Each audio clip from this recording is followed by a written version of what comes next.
Your salary is not your money, but there is something you can do about it.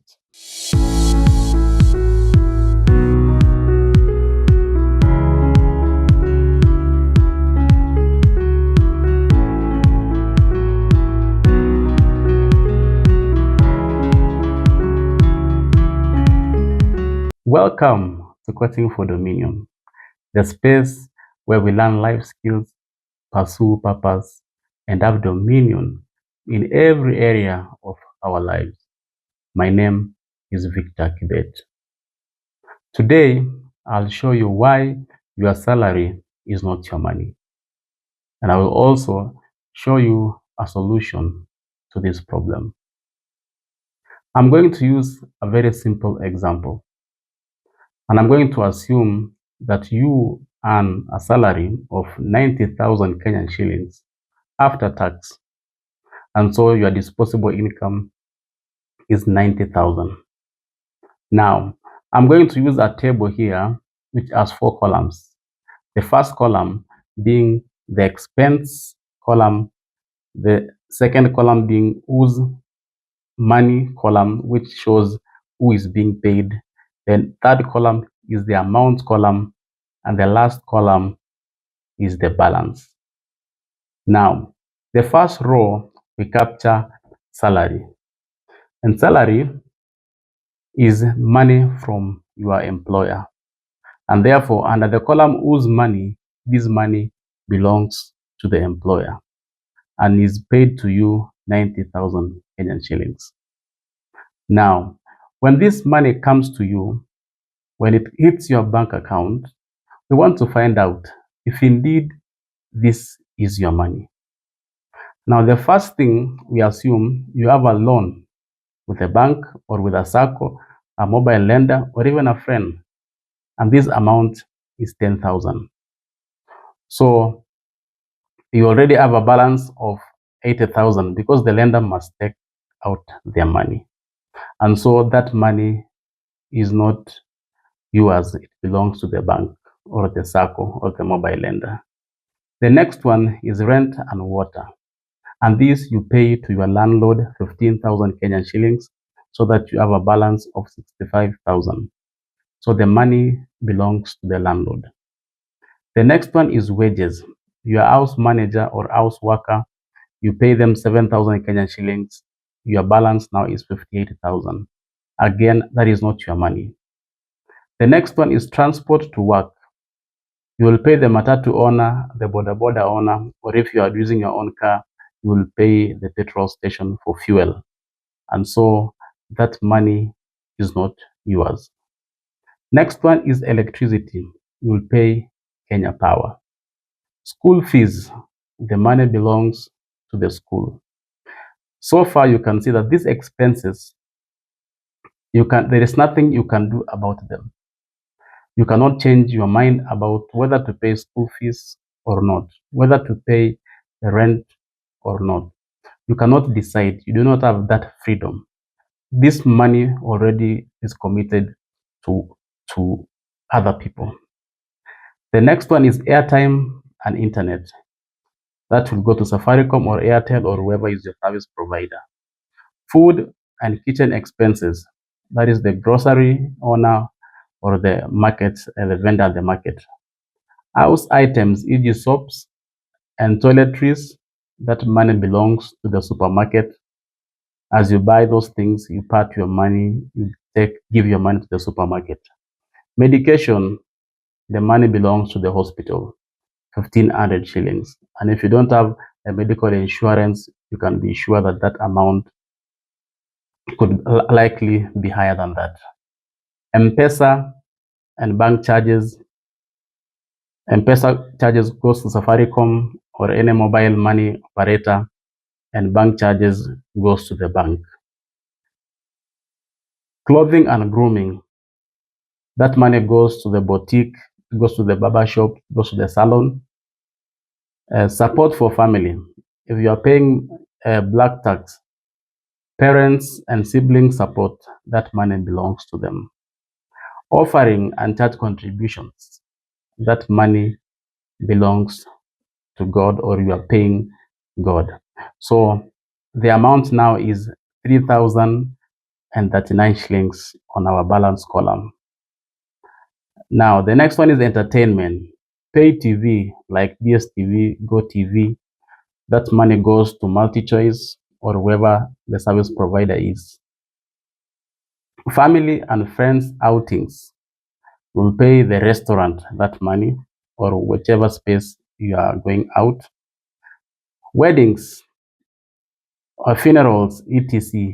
These are things which affect people around us, and we always have to show up, and this money goes to them. Friends, family, community.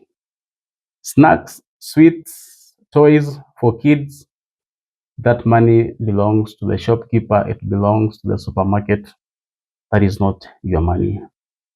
Tithe, I have put this one on the last line because not everyone believes in tithing. But if you are a believer who believes in tithing, then this should come first. And this, in this case, is 9,000, and this money belongs to God. So in this example, you're already at negative 11,961. All the figures in brackets means that they have exceeded.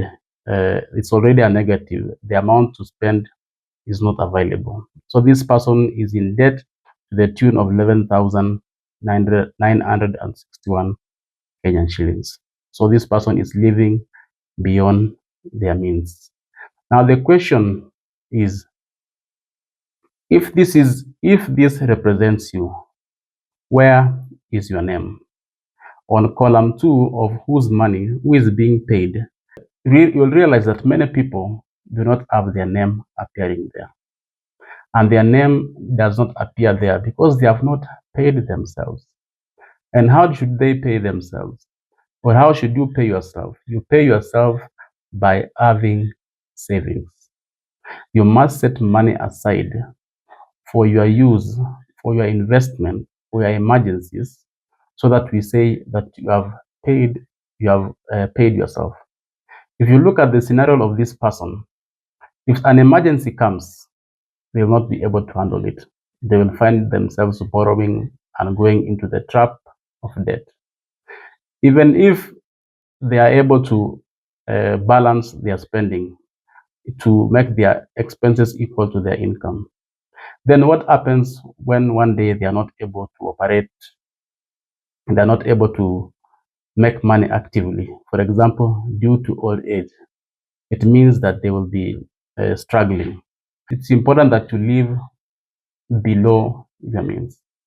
Living below your means means that you do not consume all that you earn. So like this example, this person can, for example, spend 80,000. And when they spend 80,000, they have 10,000 to pay themselves. They have 10,000 to spare. They have 10,000 to put aside and invest in the future. Now that is what we call paying yourself. And there is a principle called pay yourself first. And this principle says, before you start spending your money, the first thing to do is to pay yourself. This is because always resources are limited. Resources are always less than what we need. And so spending money first and then saving later never works. It never works. And so we are encouraged to save first. And if you are struggling to do this, you can talk to your bank and give them instructions. For example, using a standing order. A standing order instructs a bank to remit your money, part of your money, to a channel of your choice. For example, if you want to save through a SACCO, you want to save through a money market fund, you instruct your bank that as soon as the money hits your bank account, they transfer it directly to that space that you want the money to go, and therefore you will not interact with your money. And that will save you from that trouble of spending and failing to save. So whatever is remaining is what you work with. Now, you see, this example that we have looked at is the reason many people feel that they are in slavery when at their jobs.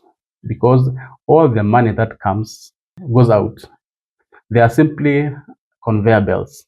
They are like a channel through which money comes and goes through. And as long as you do not retain money, you will never grow financially. You will never progress financially.